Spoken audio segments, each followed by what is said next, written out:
My name is Olivia Jenkins, and I'm here with, as said, Melissa Casero-Farbman and Petra Pavarti-Meet, and we're affiliated with Sofia University, based in California. And this is our study, The Guru at Your Fingertips, an exploratory study of online spiritual leadership. And so we would like to invite you to take a moment of reflection, to think about who is a spiritual leader that you admire and what sorts of qualities that they hold.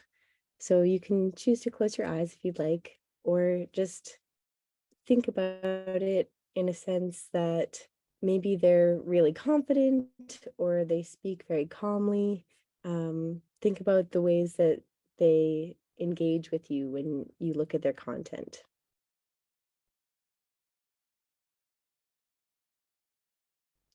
And when you're ready, you can take a breath and open your eyes to rejoin us.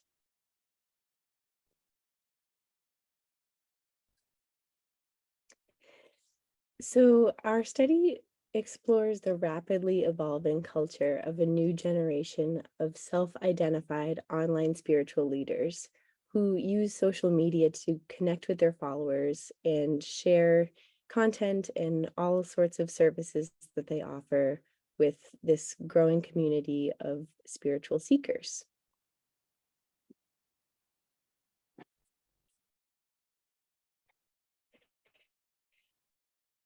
Spiritual leadership was a bit difficult for us to define.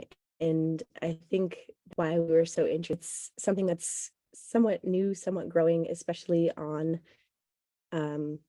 social media. So we have are seeing that some qualities that these spiritual leaders have include self-aware effectiveness and promote either their services or some general healthier lifestyle changes.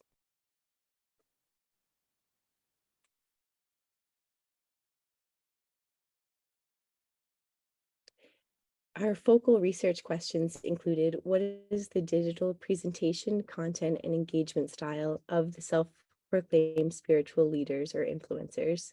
What offerings and services are these online spiritual leaders providing to followers?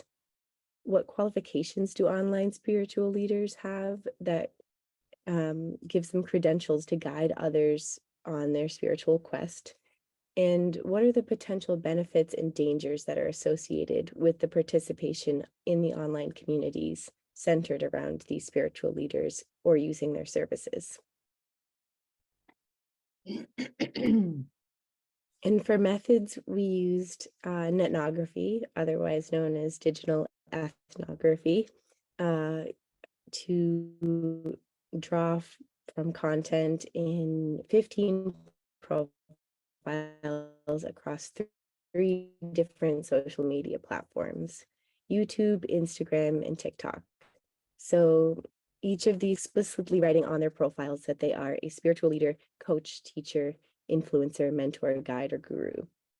They were very active on social media, often posting weekly or sometimes daily, multiple times daily. They had tens of thousands of followers, personally engaged with the audience, were not a representative of an established or organized religion. And because of their activeness and personal engagement, their profiles were not fan or dedication pages. And to talk to you about the themes, I will hand it over to Melissa.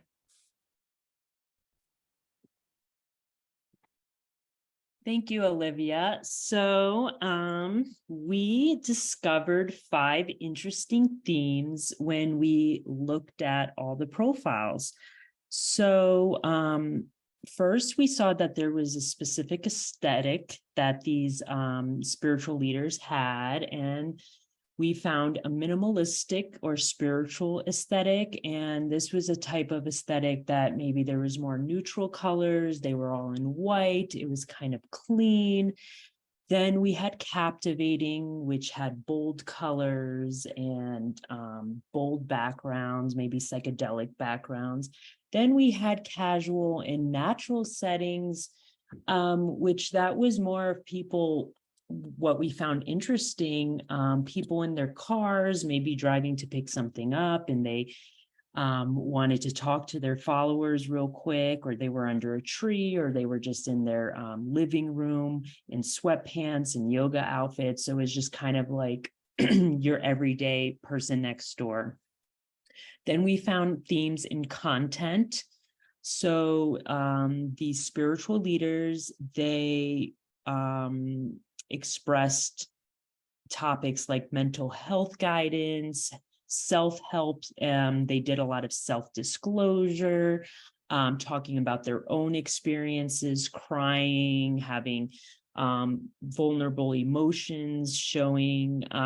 Then they, of course, talked about spiritual topics like divination, astrology, ascension, ESP. Then we also noticed some people talk about success, manifestation, and even business guidance. A third theme was interaction and engagement style. So we found different personality types of these spiritual leaders. We found ones to be more of a teacher role. Some had this big brother friend, like, I'm here for you, we're going to do this together. We had the authoritative personality type that was more like, you need to listen to what I have to say. This is important. Don't waste your time if you're not listening to me. We had theatrical, which were more funny and animated. And then we had the insider and expert, which were the people who felt that they had this more sacred, secret information, and I'm going to reveal to you what's really going on. The last two themes were products and services. So when we looked at the Instagram or TikTok or YouTube profiles, we also tended to go to their websites as well. And we saw that a lot of them had a one-stop shop.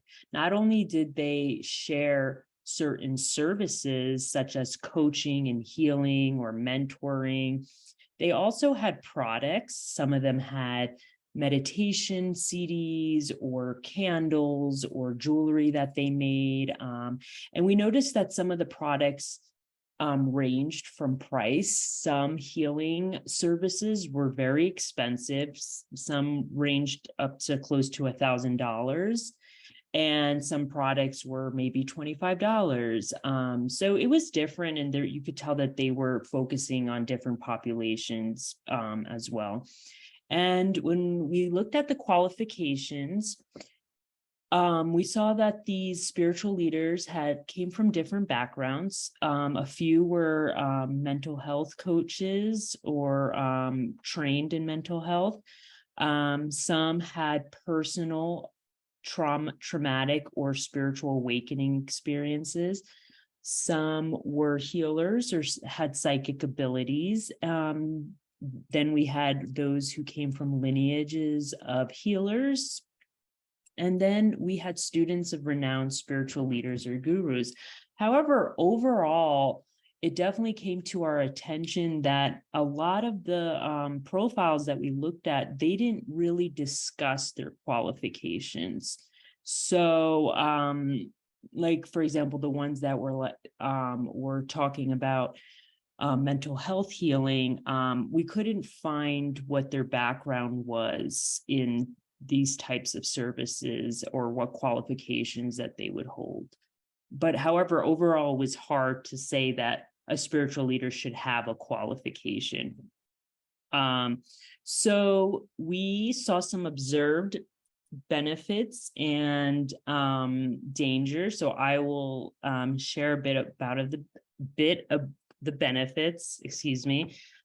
Overall, we saw that the followers found a lot of inspiration and motivation by looking at these profiles. and that I thought was very important because they were part of these communities, these subcultures of people that maybe were sharing information or experiences that they had, that maybe they felt secretive, or they didn't feel comfortable sharing with their communities because maybe there was stigma. We found that the profiles were entertaining and interesting and captivating.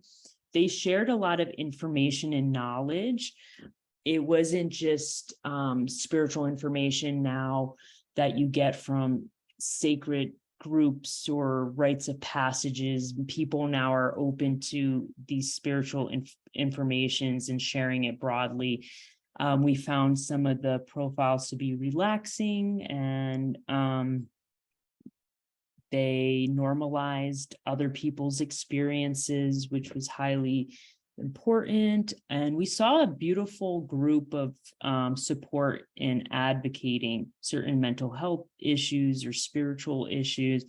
And overall, we found the community engagement and connection to be one of the most important things. We saw in the profile comments that people not only was the leader engaging sometimes with the followers, but the followers were engaging with each other.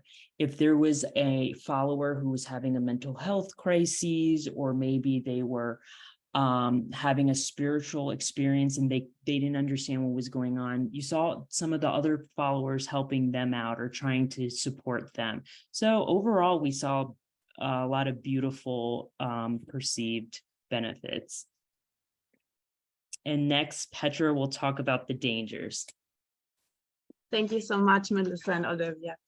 So in terms of the dangers, which was one of the reasons why we even embarked on this important research, because we wanted to know what is it all about, like what is out there, but also we wanted to know what are the dangers, because there have been a lot of cases where renowned spiritual leaders have been known to abuse their followers, or different, some of them even have gone to prison for some of the things they did.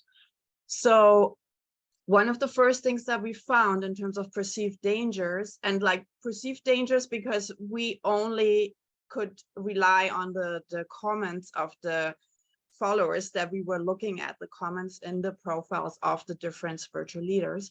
So the first one is that they some of them have a misleading representation of the services and their qualifications, which goes together with what Melissa was presenting, that sometimes it's not clear what are their qualifications, and are they qualified to work with a person, for example, that has deep trauma or is suicidal, because often they lack background in mental health services.